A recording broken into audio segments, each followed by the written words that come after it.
Good evening and welcome to tonight's Undaunted, bringing to the news untold stories. I am Oyi Okbala. Let's begin.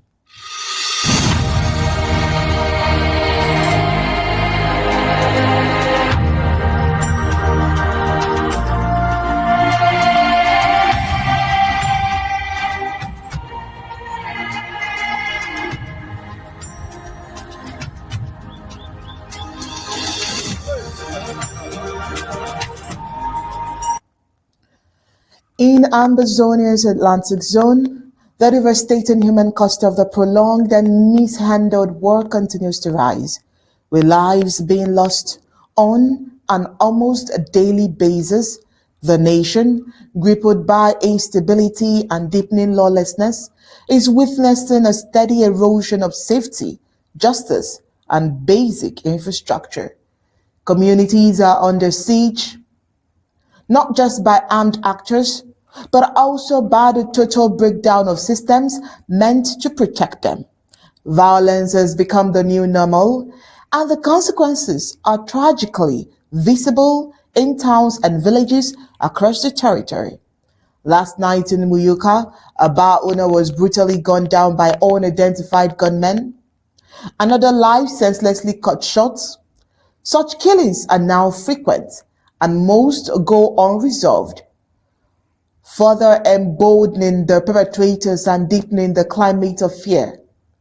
In another tragic incident, the Mbororo community in Binka today buried Abdul Mumini, a driver who was kidnapped just a day earlier in Ndu. His captors executed him with a shot to the head, adding to the growing list of people who vanish without warning and return only as lifeless bodies. These acts of violence are made worse by the deplorable state of roads across Ambazonia. Travel between communities has become dangerous not only due to the threat of ambushes and abductors, but also because of the poor conditions of the infrastructure. Crumbling roads, impassable routes, and a lack of reliable transportation make it nearly impossible for people to flee danger or seek help in emergencies. Ambulances, if available at all, cannot even reach victims in time. Law enforcement and emergency services are either absent or powerless to respond. What is unfolding in Ambazonia is more than a conflict. It is a humanitarian crisis marked by systemic neglect and rising insecurity. Civilians are caught in the crossfire of a conflict they did not choose. And until there is meaningful intervention and a commitment to justice and infrastructure, the toll of violence and death will only continue to rise. All these and more we will discuss on tonight's Undaunted. But first, let's get the prime headlines.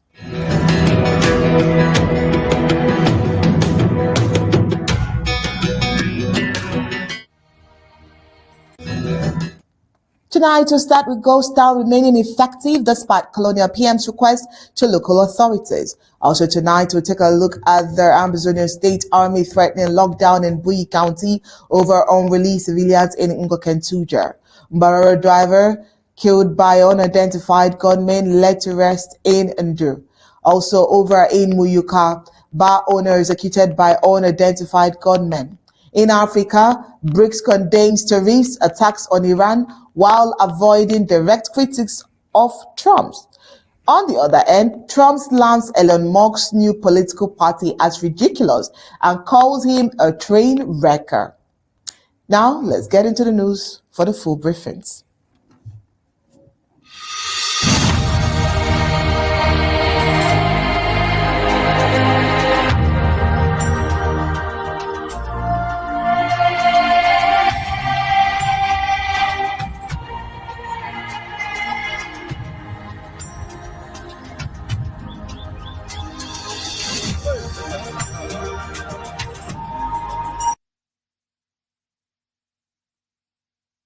In a show of defiance, the Ghost Town operation in Bamenda has remained highly effective today, Monday, July 7, despite a call from the Colonial Prime Minister to local authorities to take all necessary measures to end the shutdown. The Colonial Prime Minister's request appears to have fallen on deaf ears as residents continue to observe the Ghost Town operation, bringing economic activities to a standstill. The people of Bamenda seem determined to see the ghost town operation through, with many staying away from their businesses and public spaces. The shutdown has brought the city to a grinding halt with only essential services operating. The Colonial Prime Minister's call to action has put pressure on local authorities to find a solution to their impasse. However, it remains to be seen how they will respond to the challenges and whether they will be able to persuade residents to end the ghost town operations. The ghost town operation has significant economic implications for Bamenda, with many businesses losing revenue and struggling to cope with the shutdown. The situation is likely to worsen if the operation continues for an extended period. As this situation stands, it is unclear how the authorities will respond to the Colonial Prime Minister's call to action or how long the ghost town operation will continue. Residents and business owners are adopting to wait and see approach, hoping for a peaceful resolution to the impasse.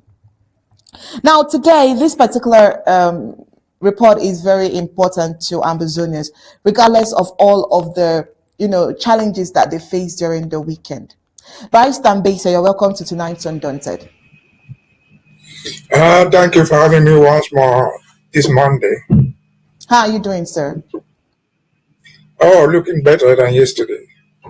All right, so it's amazing to see that the ghost town was respected regardless of all of the hitches, should we put it that way, that Mimi Mefo, Fohansen, and the rest were trying to project. Well, over the weekend, I can remember what you and Barrister Fruit said. All of this is just trying to cause confusion between Ambazonians who are trying to respect the rules that has been laid down by President Sarko's led administration.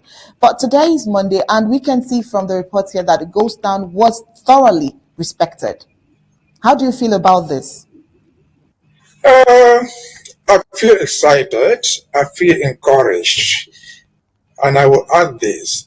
See, your monologue got something wrong. The population has not adopted a attitude. No, the population is there. They are human beings. They are the people obeying the ghost town. So they are not doing a ghost wait and see operation now. They know what is going on. They know why the ghost towns are there. And so the population, all the appeals from Yaoundé or wherever they come from, have fallen on deaf ears because Yaoundé does not seem to know what he's talking about. They know it, but they are hiding. And let us go to what the PM did. He's the Prime Minister, that's the second highest person in the administration in Yaoundé. You remember 2019 was the Grand National Dialogue, which purpose was to end ghost towns and other things. It was chaired by the Prime Minister himself in Yaoundé. Now, on his two empty legs, he's moved to Bamenda and pleaded for it to end. And the next day, the thing has rather fortified than end. But before that, we know that Yaoundé, the Prime Minister, President, they are all satellites of France. We remember the French ambassador has been to Bamenda of times. So we'll go to end ghost town. It does not end it. And now, 7 years or more into it, the same Prime Minister who in 2019 purported to end ghost town, the same Prime Minister under whose guide he put up reconstruction stuff, which has failed, he's come to Bamenda again to see it with his own naked eyes. And so what else would they say? The end of the ghost town did not come from the Prime Minister alone. It has come from the churches, the bishops and archbishops, and nothing has ended. Why? Because the ghost towns were not declared in a vacuum. The towns are meant to draw attention to a specific problem. The problem of the statehood of Ambazonia. And as long as you don't address it, no matter how difficult it is to you, you have to swallow the bitter pill of the ghost towns. And the Prime Minister did not just say it should end. The Prime Minister told us why it should end. It must end according to him, because the economy is suffering. They are on their knees. And what did he announce? They are now going to take a loan from the Islamic Bank to come and do reconstruction. Why was their own money? Because the ghost towns are brought to their knees. And so I'm encouraged that 24 hours or less after himself came himself and made this appeal, pretentious appeal. Why pretentious? It is a very proud in the city by Amenda, spoken on mouth. Time for us to awareness. This is where the Prime Minister speaking in a secret meeting. 3 times it is time for us to restore it. And he comes today and tells us to end the ghost towns, which are meant to raise the idea that we have a state to run, institution.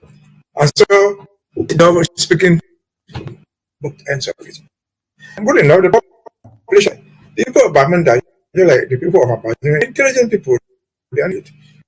Oh, just not because one day, these are educated people. This history is so well known. I'm calling for ghost towns to end. Which goes down? Don't carry any gun. We just stay at home. Disobedience. Was it another much? Was it aching them? Why are they so concerned? If you refuse to go to work, why is so? If you refuse to open your store, and so be proud of what Ambazonia is, and most important, we should be proud of Bamenda, where the president is thinking that if the backbone of the ghost town is broken in Bamenda, by their own assertion, would have been broken everywhere. They are lying. They've lied to themselves. They lied to the world. Kudos to Bamenda. Kudos to Ambazonia. Ambazonia must live. Ghost towns must continue till our goals are attained. Over to you. All right, thank you so much, Barrister Mbeseha. Meanwhile, in Bui, tensions are escalating as the Bui County Ambazonian State Army, known as Bui Warriors, have issued a 48-hour ultimatum to the Colonial Senior Divisional Officer of Ngoketunjia, Anderson Kwetong. The SA are demanding the immediate release of 7 civilians, including babies, who were adopted 13 days ago. Failure to comply with your demands may result in a lockdown of the county, which is set to begin tomorrow when the 48-hour deadline expires. The Bui Warriors, led by self-styled General Talk and Do, shared an audio message on social media emphasizing their determination to take action if their demands are not met. Meanwhile, the lockdown has already commenced in some part of Ngoketunjia, led by General The Only Bro. The situation is becoming increasingly volatile, with residents anxiously awaiting the outcome. Now, the abduction of civilians, including babies, has sparked widespread concern and outrage. The Bui Warriors' threat to lock down the county has raised fears of further instability and disruption to daily life. As the deadline draws near, it will be seen how the colonial authorities respond to the demands and whether a peaceful resolution can be reached. The situation in Bui County and Ngoketunjia remains fluid, with the potential for further escalation. Residents are advised to stay informed and exercise caution as the situation develops. The world and the international community is also likely watching closely, given the potential implication for regional stability. While we are also talking about the water, is that we see how sensitive, the UN can get when you talk about reports that involves babies, involves mothers, involves, women, girls. But Barrister Mbeseha, isn't it quite surprising that regardless of how many reports here we give with the videos and all of the emotions that Ambazonians share, the UN do not even come to respond or bring aids across? Imagine babies being arrested alongside their mothers.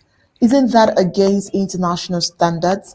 I know that at this point in this report, you may not say so much about the lockdown. Probably tomorrow we can reference this and bring Commander Elvis or any of the Bui commanders in to tell us exactly what the situation is. But for this other part where babies are being abducted or arrested, this is not the first. Last week, remember, we handled situations like this where babies were arrested, baby of 3 months and 2 years. Why is it that this whole issue is not yet attracting the attention and sympathy or even empathy from the UN? or any body at all, any global body, I mean? Well, if we're talking about the UN, I would think that it's a the UN is a history of very slow action. The history of UN, the action is always slow for understandable reasons, because the UN is not a person. Not anybody will get angry and go around and do something. It's a group of nations. This group of nations, they call themselves nations, but piloted their heartbeat are five different scattered nations of the world who delegate the United Nations interests.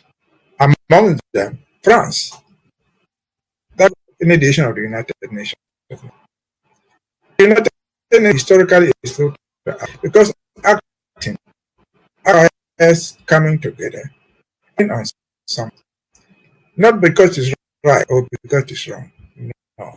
The people there, they vote for action based on their personal interest. For example, if you come out to the United Nations, if all Ambazonia, as long as that is not against the interests of France, once it's against the interests of France, they will veto it. They will do everything to catapult it out, and so on and so forth. And I've written out a number of documents. We are going through this as a result of the United Nations. The United Nations was delegated into this fraud by the UK. The UK delegated us into this non-independence by joining, which was never to be. And so it is a member of the United Nations. As the United Nations, the group, the body, had given them the opportunity, the single opportunity to administer this territory until independence.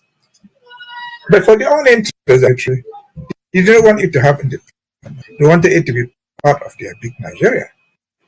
Because they saw the economic interest of Ambazonia. They have been there for years. The new war territory attached to it called Southern Cameroon. They have done research on it. And so all these things. And so they brought us dilemma. What history time without number. But the United Nations 25, the United Nations 45 agree to that. Are they going to act? They would. How soon will they do it? I don't know. Wait for their action. The war is a fight. The struggles. We shall live or die with this struggle. It is our responsibility to make sure the United Nations acts. What do we do to make sure they act? Is to give them the information wherever and whenever is necessary. Because the United Nations, though a big club, can act if they are aware of what is going on. But it is difficult for them to know what is going on. Because the enemy before us, our enemy, our opponents, they are part of the United Nations.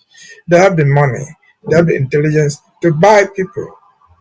They have the intelligence to turn facts from blue to red, to turn red to green. They can do all that. So those are the difficulties. But while they are doing this, that does not change the law. The law against holding children hostages in war, aiming children or women are still the laws. They will act, I think, I just said. But how soon they will do it, I don't know. But as a responsibility, we must continue to let them know. Pass this message through any channel that we have so that they know. Because there comes a time when people will say, even the United Nations, it is really too much. I've said it before. It took the Palestinians from 1948 to 2024 actually, for the United Nations to say, well, this is too much. And for one member of that United Nations, South Africa, to take Israel to the United Nations Court, the International Court of Justice, and they obtained judgment. The fight is still going on there now, but we see changes happening. Netanyahu is afraid, even with the analyze. But again, that was since 1948 that they have been struggling. The Palestine that we're talking about is a member of the United Nations, even though without the voting, they are observer states. And if they can get through all these difficulties for centuries, for decades, without solution, in the very United Nations, we don't expect us to last that long. It's just to illustrate that the United Nations, as big as it is, sometimes they are inactive, or at best, they are very slow to act. And we must expect that they will act. We don't expect them to remain as long as they remain in the case of Palestine, but they have acted before. They acted in the case of Eritrea. They acted in the case of Namibia. They acted in the case of Comoros, and others have acted around the world. And so they will come. All we need to do is to make them know. We need to keep documentation of what is going on. Because what is going on is criminal form of a rogue state. And so the United Nations, I think, will act. It is our duty to do it. We are fighting them with the best that we have. We can. Over to you. All right, thank you so much, Barrister Mbeseha. I just hope that would get a very positive response from them regardless, because when we talk about the wars in other, climes, even the one in Hamas or anyone at all, you saw where there is this particular attention that is given to mothers, girls, and then you just wonder why there is just total silence. Just looks like Ambazonians are ignored. Not just, it is that Ambazonians are ignored. But we hope for the best. Moving over to even more sadder reports, let's get to Binka, where the body of a Mbororo driver, whose name has been said to be Abdul Momini, where he was buried today by his community in Binka following his death in captivity. The disease was taken by unidentified gunmen in Indo yesterday. He died after being shot in the head. Abdul Mumini, a driver from the Mbororo community in Binka, was kidnapped from his vehicle on Sunday, July 6, 2025, near Ntombo in Ndo of the Savannah Zone. 3 of his brothers were also abducted in the same incident. While held by their captors in the bush, Abdul Mumini sustained a fatal blow to the head with a gun, resulting in his immediate death. His 3 brothers were later released after a ransom paid was made. Well, according to information received this morning, Monday, July 7, 2025, from a source familiar with the situation, this killing reflects the deteriorating security conditions prevalent across all the zones of Ambazonia. The colonial government's continued inability to address the root causes of the war and to start effective negotiations has allowed various ill-intent armed groups to operate with significant autonomy. This has created a dangerous environment where kidnappings for ransom, violence, and targeted killings frequently occur, leaving the civilian population without adequate protection and directly contributing to the rising crime rates experienced in these areas. Barrister Mbeseha, last 2 weeks, I know we had series of, people being shot. There was a week we had series of a man being shot in front of the family and all of that. It just seems like all of these, reoccurring over and over and over again. All of these numbers are all counting to the lives that are being lost in this senseless war. Today, it could be in Bui, tomorrow it could be in Ngoketunjia, just like that. It's just taking turns. Men who wake up to go search for their basic daily bread end up being buried. This is very sad. Very sad that on a Monday, when people are either going to work or resting, respecting the ghost down, or doing something, others are burying.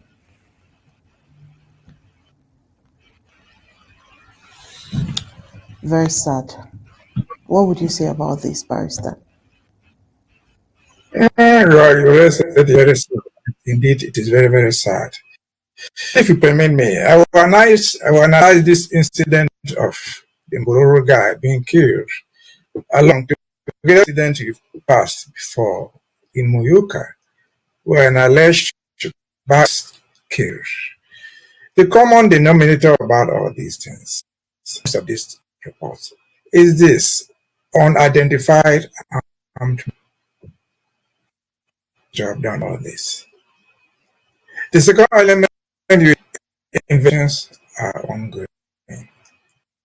Two factors that mark the thing. They will ask ourselves the questions. You see, talking about the Mbororo is all the way, the Moyoka guy is all the way in Moyoka, around Fako, thousands of miles apart, but inflicted with the same disease. Unnamed armed men. Investigations are ongoing. And so the bottom line is, whether it is in Du, whether it is in Moyoka, whether it is in Bidian or anywhere, it is in Ambazonia. Whether it is in Du, wherever in Ambazonia, in Du in particular and Moyoka, the security there is the responsibility of the Yaoundé agents. And in Du, I'm told, they have a big camp, they are armed to the teeth there. In Moyoka, they have camps everywhere, in Malinde, in Yoke, in Moyoka, in Bafia, camps of military people marading with arms, with tanks, and so on and so forth.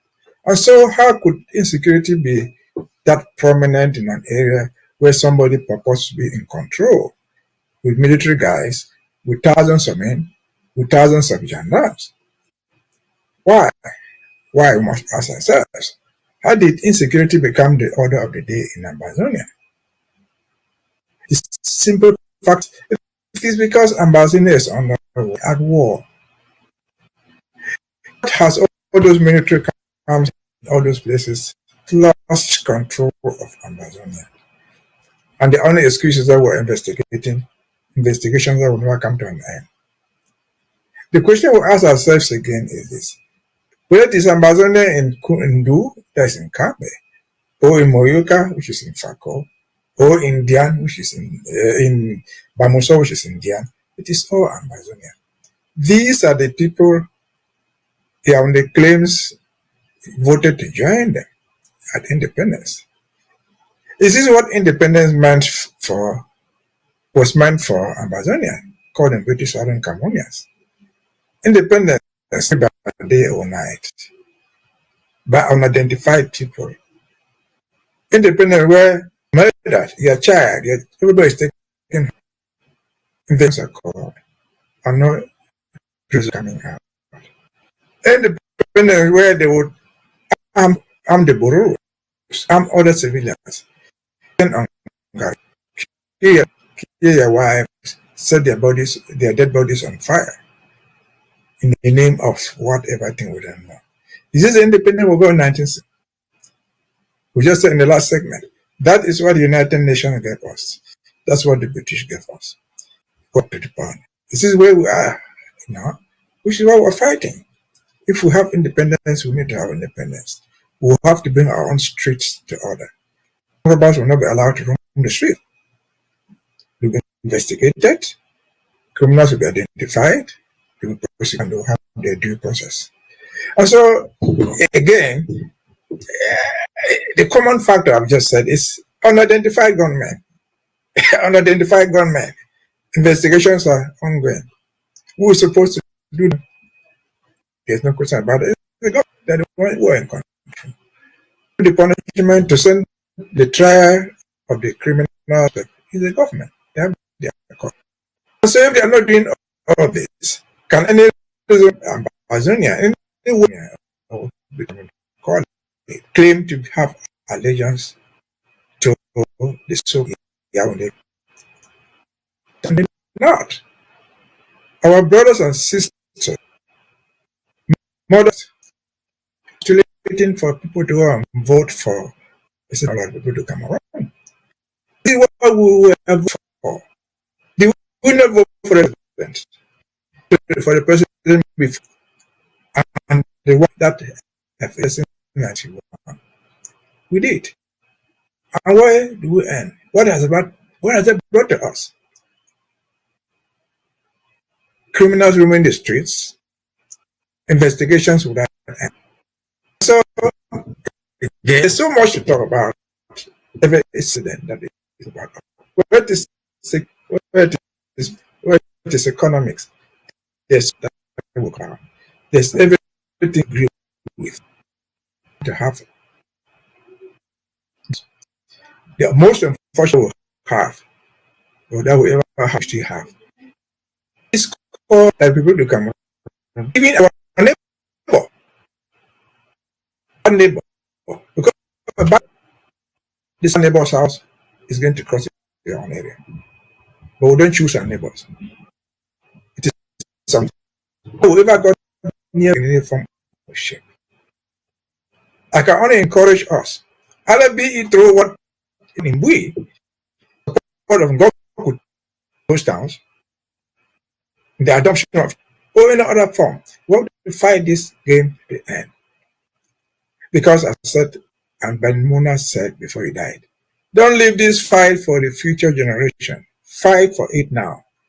Because the Indales, the functionary would die, thinking they would win, are all gone, and we're still here fighting.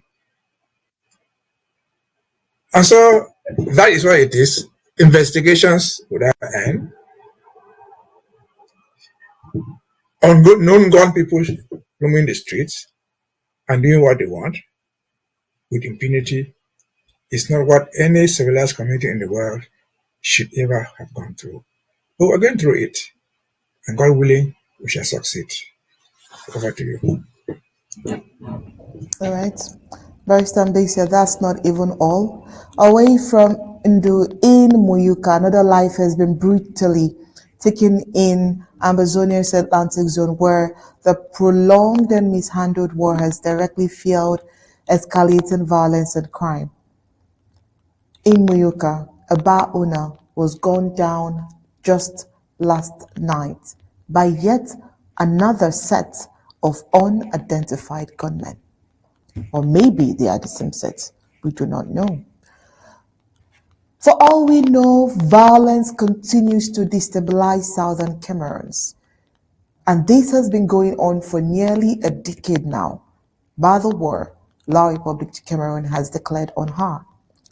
This protracted war, largely a consequence of the colonial government's approach to long-standing grievances, has profoundly impacted daily on the lives of people, leading to a pervasive breakdown of security and an environment where severe armed groups operate with increasing impunity. According to eyewitnesses last night in Muyuka, the Amsterdam bar became the scene of a fatal shooting at approximately 11 p.m. on Sunday, July 6, 2025.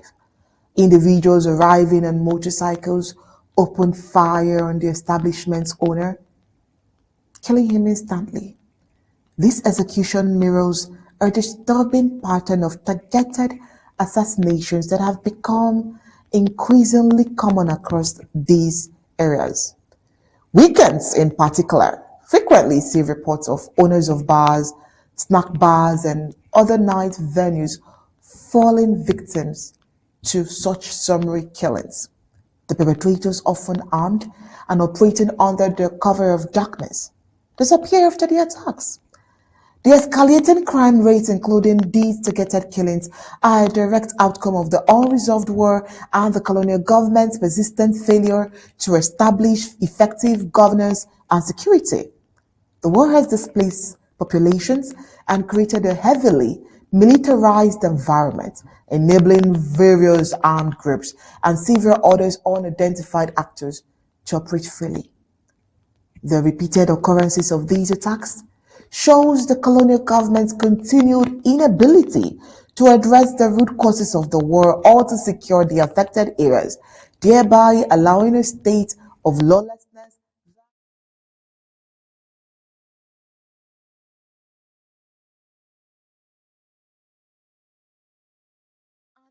tempted to ask, why bars?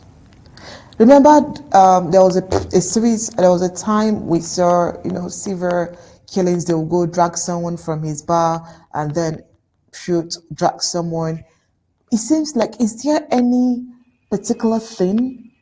We're not trying to see any reason. But do you think that there is something connected to bar owners where, or I'm trying to ask Barrister Mbeseha, why is it that this incident is hugely targeted to bar owners? Well, there's so much in the history of Ambazonia. Sometimes events, you can trace them to history. The particular spots where those things happen. Industry was so analyzed in Dub Rice. Dub had a very big industry, and see where they are. Let us come back to Muyuka. You don't know Muyuka. It's happening in Muyuka. Before independence, Muyuka was an economic hub. You have heard about PowerCam. Our national electric company was based in Muyuka. Muyuka had timber exploration companies, several tens of them. They were important part of the economy of Amazonia. Muyuka housed the very first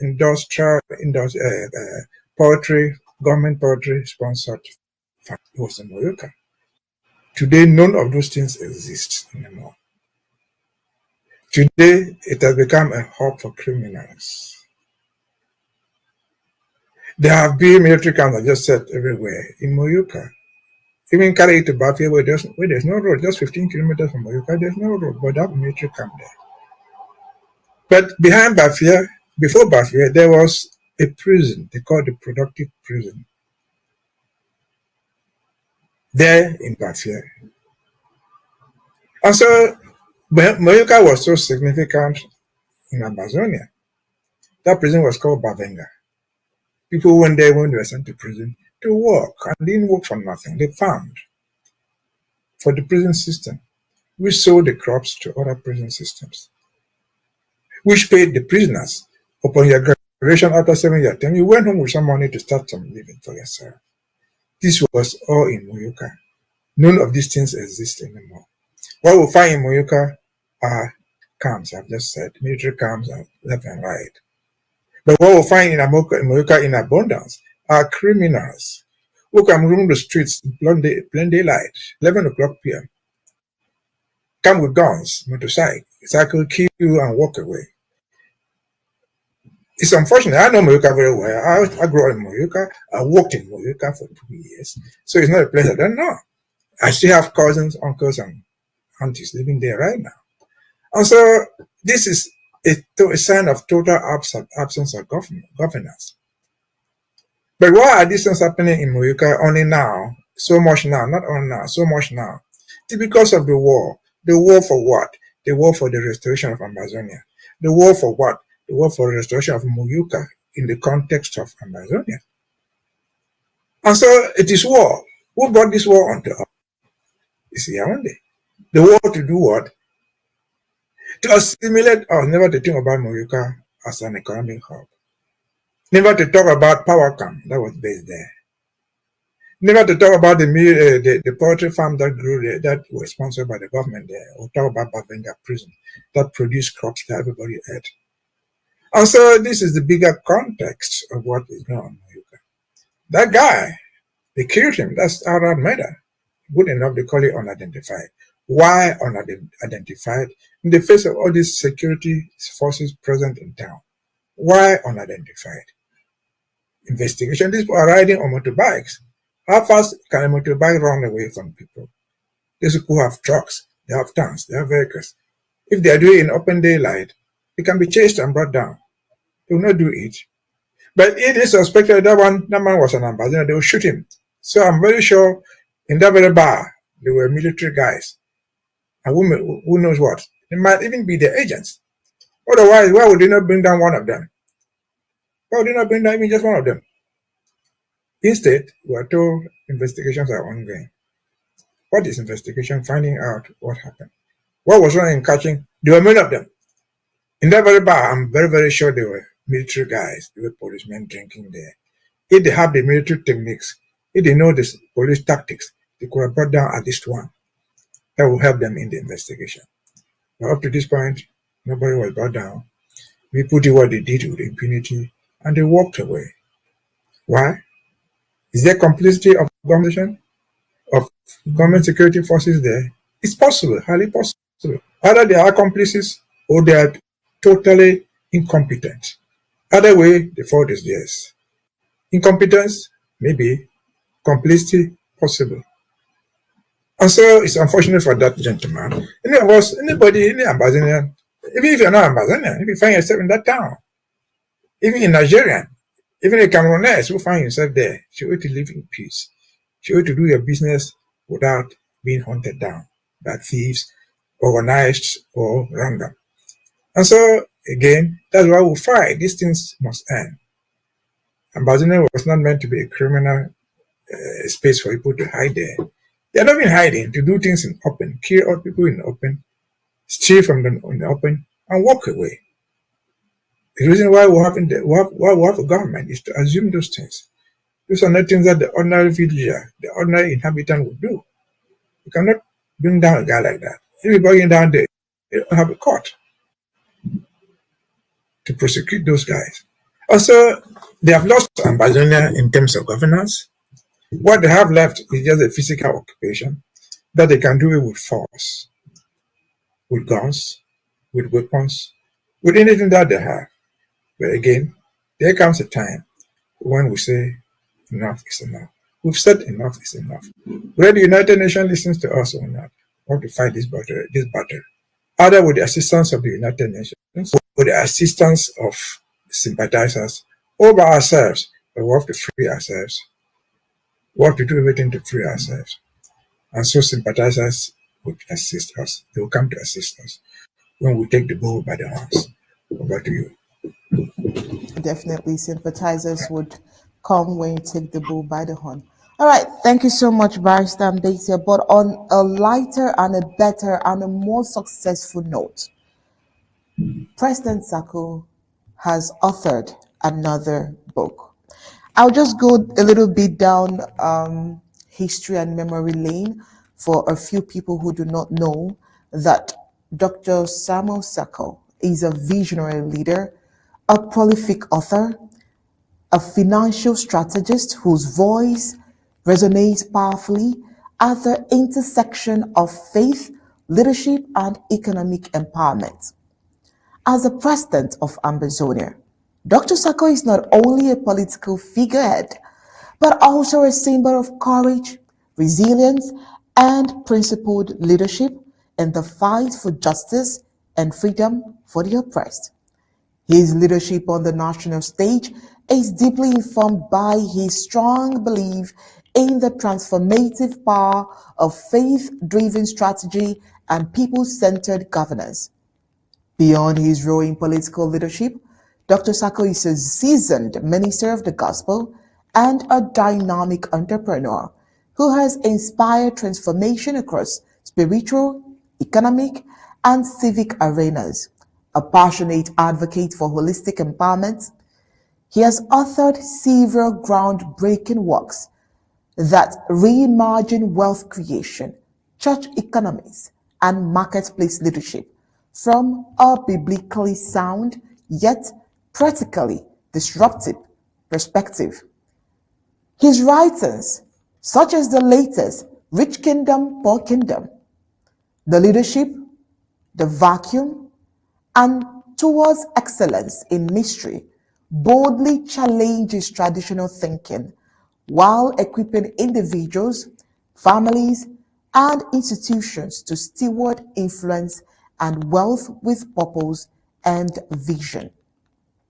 Dr. Sako's ability to blend theological insight with financial acumen positions him on uniquely to speak into both spiritual and socio-economic affairs with authority and clarity.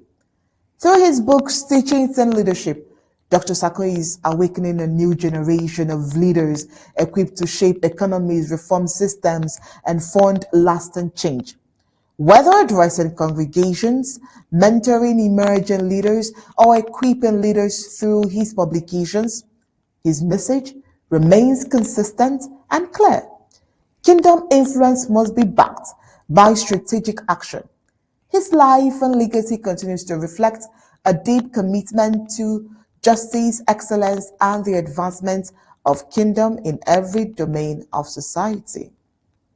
All right, Barrister Mbeseha, we can see the books that President Sako has authored. And I think that so many persons do not know his capacity, his ability outside being the president of Ambazonia. Take a look at some of the books, just like it's been displayed on the screen. We have Rich Donor, Poor Donor. We have Rich Kingdom, Poor Kingdom. We have the Marketplace Leadership Vacuum, and the others. I mean, all of the books, as you can see, by Samuel Sako, PhD, that's Dr. Samuel Sako. And I think that, all of these can be seen are the way he manages, are the way he coordinates, are the way he directs his leadership. And that is why there is, a sense of direction, a proper sense of direction with the leadership and everyone under his leadership. So his new book is out, and we encourage people to get it, read it, and understand, and see why a leader in his capacity has so far been doing well. I don't know, have you read any of his books? But even if you haven't read any of the books, from his speeches, in any of the speeches he gives, you would understand that this man is deeply, deeply rooted. His foundation academically is seriously strong. Let's get your own point Well, of view, Barrister Mbeseha. yeah, what I can say is that for a personal comment, I will give him special congratulations for doing what he has done in spite of all the challenges. And what he has done, publishing not one, not two, not three, several, tells you the level of reflection that he has. Because there's nobody who can publish a book. No publisher will publish a book if you cannot sit down and think twice. Publication of a book is a very difficult process, thoughtful process, methodical process. Because a book, it can contain 5 chapters, 6 chapters. Chapter 1 must correlate with 2. 2 must correlate with 3 to make it a book worth reading.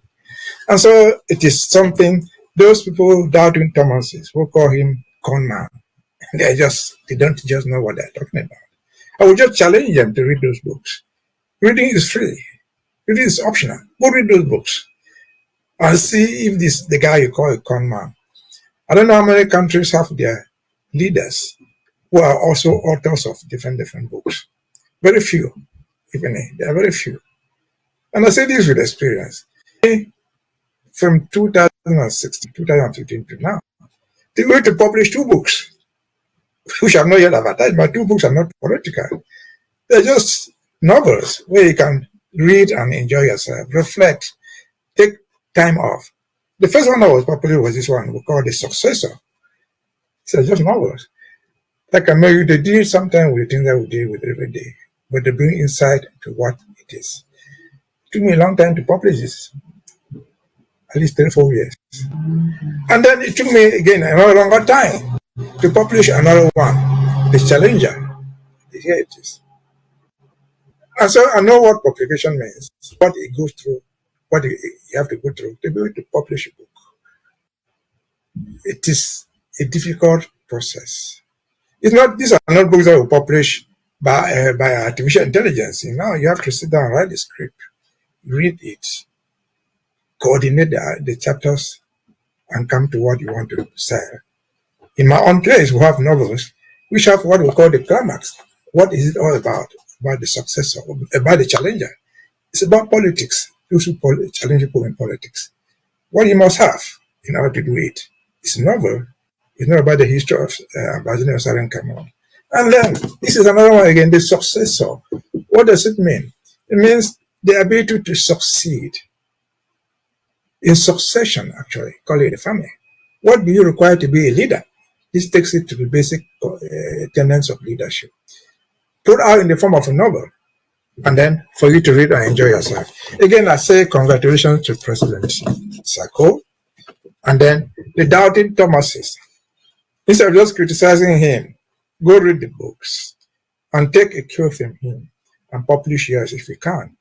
If you cannot publish, read what others have published.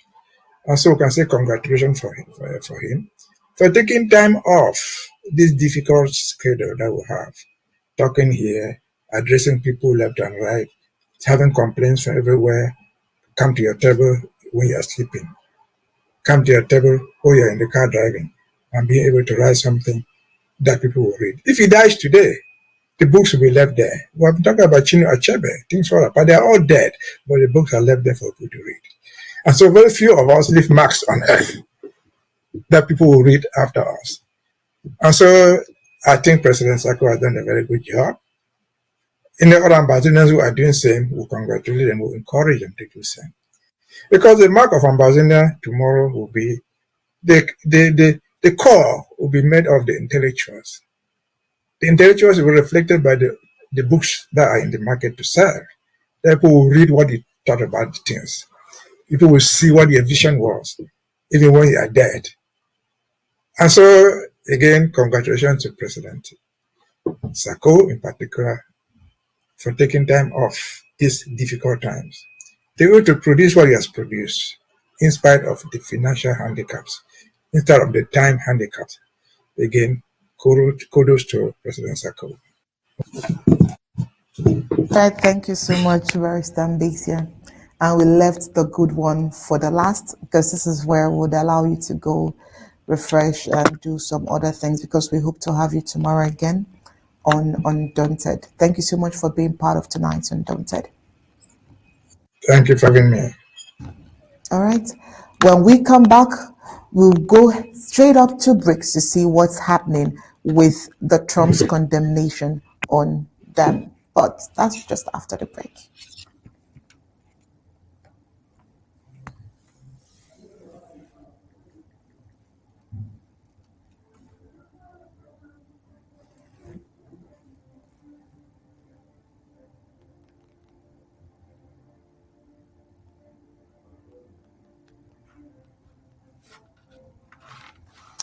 At a pivotal summit held amidst heightened global tensions, the BRICS bloc comprising Brazil, Russia, India, China, and South Africa issued a joint declaration on Sunday that sharply criticized the rise in global trade barriers and condemned recent military escalations targeting Iran. While the statement stopped short of naming specific countries or leaders, its timing and language suggested an indirect rebuke of U.S. President Donald Trump, and his administration's policies. The declaration expressed serious concerns over the growing use of tariffs, which the group argued were inconsistent with the rules of the World Trade Organization, according to BRICS. Such measures not only erodes the multilateral trading system, but also threatens to reduce global trade volumes, disrupt global supply chains, and introduce economic uncertainty. The wording appeared to reference recent tariff hikes imposed by the United States, which Trump has defended as necessary tools for protecting American industries and countering what he calls unfair trade practices. In addition to trade, the BRICS leaders voiced alarm over rising tensions in the Middle East, particularly condemning military actions directed at Iran. Though their declaration did not specify the actors involved, their criticisms is widely viewed as a response to US-backed airstrikes and Israeli operations that have escalated in the regions in recent months. The group also denounced Israel's ongoing military campaign in Gaza and other occupied Palestinian territories, underscoring a broader concern about regional instability. Notably, the BRICS statement avoided any condemnation of its own member, Russia, a founding BRICS nation and a central player in the ongoing war in Ukraine. It was shielded from criticisms. The conflict in Ukraine, which has led to tens and thousands of casualties and massive displacement, was only mentioned once in passing, underscoring the group's reluctance to alienate Moscow Russian President Vladimir Putin. He addressed the summit via a video conference. continuing his pattern of virtual diplomacy as he remains largely confined to Russia due to an outstanding international arrest warrant issued by the International Criminal Court over alleged war crimes in Ukraine. China's President Xi Jinping was also absent, marking the first time since 2012 that he has missed a BRICS summit.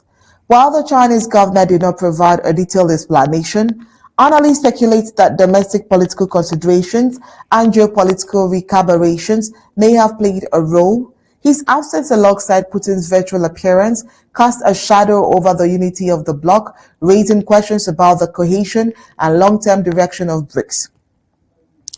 Despite the apparent disunity, the group attempted to project a united front on global economic governance. In addition to trade grievances, the declaration repeated calls for reforming Western-dominated institutions like the International Monetary Fund and the World Bank, arguing for a more inclusive system that better reflects the interests of emerging economies. The summit, hosted by Brazilian President Luiz Inácio Lula da Silva, comes at a time of intensifying debate over the role of the BRICS bloc in a rapidly changing world order. Lula, who has positioned himself as a vocal advocate for the global south, opened the summit by criticizing what he described as disproportionate investment in militarization by Western powers, specifically citing NATO's decision to increase military spending by 5% of GDP annually through 2035. It is always easier to invest in war than in peace, Lula remarked. Interesting. The choice to avoid directly naming the United States or President Trump appears to be a strategic decision by BRICS members, particularly Brazil and India, who seek to balance their participation in the bloc with strong economic ties to Washington.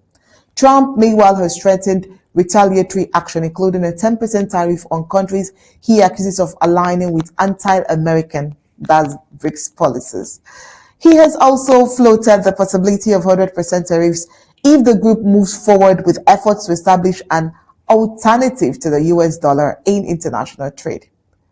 While calls for de-dollarization and the development of independent payment systems were floated during earlier BRICS summits, particularly by Russia and China, this year's meeting took a more cautious approach, likely due to concerns over provoking further US retaliation. The group focused on more neutral themes such as promoting intra-BRICS trade, global health cooperation, and sustainable development. Still, the BRICS tone made it clear that BRICS is increasingly positioning itself as a counterweight to Western-dominated global structures, albeit a cautious and divided one. The question is, are they afraid? Oh well, only time will tell. When we come back right after the break, we'll take a look at the foreign scene where Trump is slamming Elon Musk's new political party.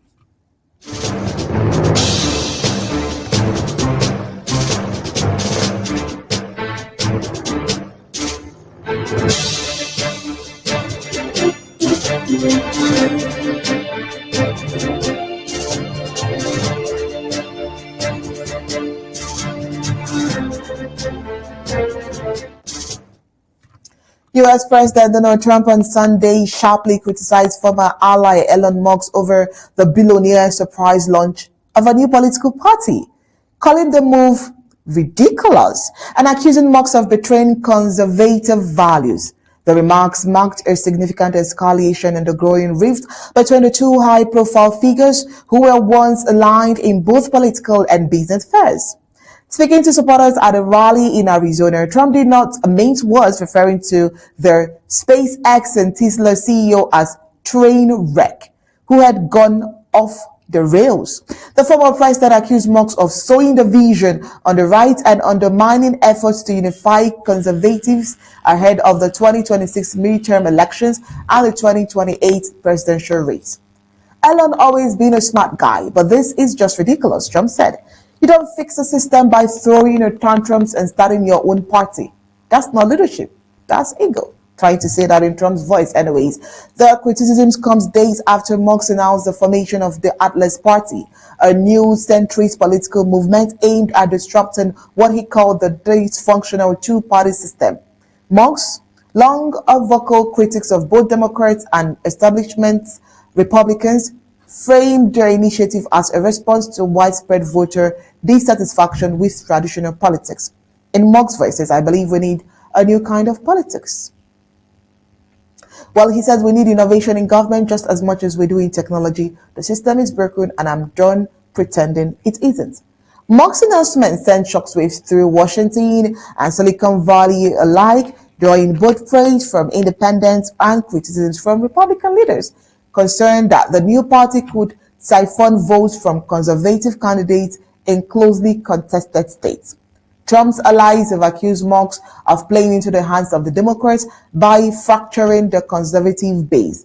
Behind the scenes, sources close to Trump's campaign suggest the former president, now President, feels personally betrayed by Musk, who had previously endorsed Trump's economic policies and met with him during his presidency to discuss infrastructure and space policy. Once seen as a powerful alliance between two of America's most influential figures, the Trump-Musk relationship has soured rapidly over the past year, with disagreements over everything from artificial intelligence regulation to campaign finance. According to Trump, he says Elon used to be his friend. Now he's just another billionaire trying to buy influence and tear down the party that helped him. Well, it remains to be seen how much traction the new Atlas party will gain. But one thing is clear. The political landscape is shifting drastically, and the feud between Trump and Musk is quickly becoming one of the most unpredictable flashpoints. And so, do you want to know why the BRICS has been silent? Well, Trump threatens 10% tariff on countries supporting BRICS. So, President Trump has issued a warning that countries backing the policies of the BRICS alliance, particularly those that conflict with the U.S. interests, will face an additional 10% tariffs. According to him, he says any country aligning themselves with the anti-American policies of BRICS will be charged an additional 10% tariffs. There will be no exception to this policy. Trump posted this on his social media. So Trump has consistently criticized the BRICS bloc, which includes major global players such as China, Russia, and India, which made them to keep quiet all of a sudden.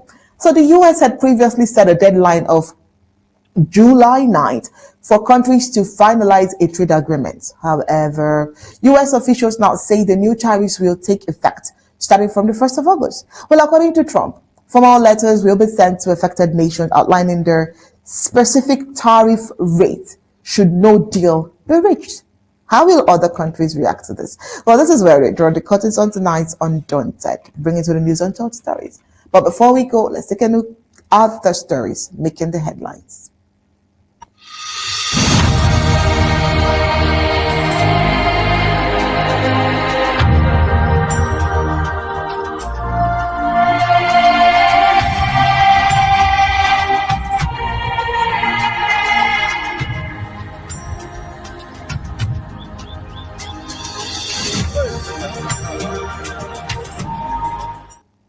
Tonight on Undaunted, we told you that Ghost Town remained effective despite global PM's request. Also tonight, we took a look at Ambazonia State Army threatening lockdown in Bui County over unreleased civilians in Ngoketunjia. Mbororo driver killed by unidentified gunmen and laid to rest in Ndu. Also, we went to Moyuka, where a bar owner was executed by unidentified gunmen. On the African scene, we told you that BRICS has condemned tariffs attacks on Iran while avoiding direct criticisms from Trump. While on the foreign scene, Trump slams Elon Musk's new political party and calls it ridiculous. That's it for tonight's Undaunted, bringing to the news untold stories. On behalf of Barrister Team Mbeseha and the team of technicians behind tonight's production, it's good night and God bless. As we leave you with ABC Amba TV images.